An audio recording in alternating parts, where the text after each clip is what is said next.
Alright, now this just has me thinking like really crazy right now, but apparently Nintendo has successfully patented an external hardware accessory that boosts a console's processing power, which may mean that Nintendo may be the first to add external hardware upgrades for mainstream consoles. Now, from other sources, articles, it's believed now that this isn't made in stone, but it's believed that Nintendo NX will be a mobile-based handheld hybrid that will be lacking in power when it's compared to a PlayStation 4. But according to some recent patents suggest that the NX could be using external hardware to boost performance. The external box is called a supplemental computing device. The idea of it is to connect to the Nintendo's game console to provide various improvements, increased processing and or storage resources to games consoles to assist in executing a game. Now part of me is thinking, holy frack, this is going to be a great idea and I cannot wait.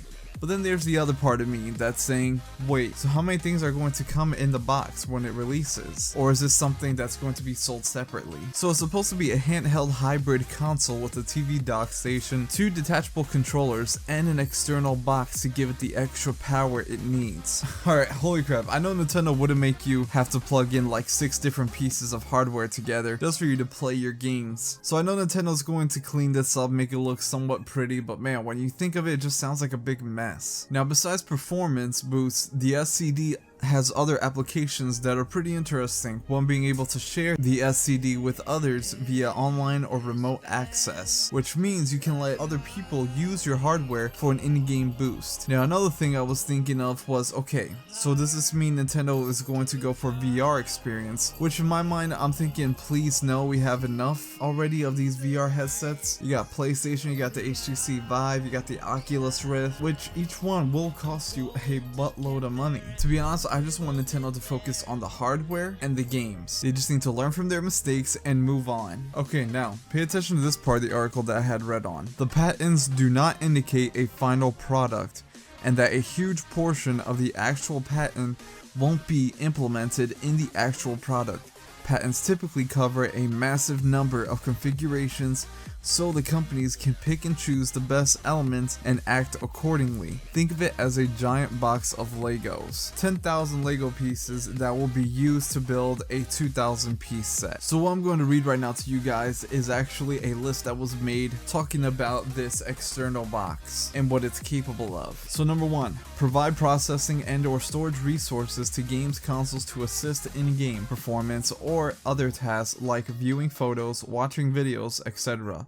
Number 2, can be physically attached to a console to increase speed or quality of a user's gaming experience. Number 3, consoles can connect to supplemental computing devices remotely via local wireless network, with the extra processing power and storage being tapped over a wireless network. Number 4, boosts connection strength and improves latency with online games and games services that are powered by cloud computing. Number 5, users can share the supplemental computing device with others, possibly on an online basis, but more likely with remote users in the same area, and can control the hardware boost threshold percentage shared with others and even impose a time limit on such resources. Number 6, Nintendo may compensate users who choose to share their supplemental computing device with others depending on duration and resource percentage shared. Compensation may include discounts on games,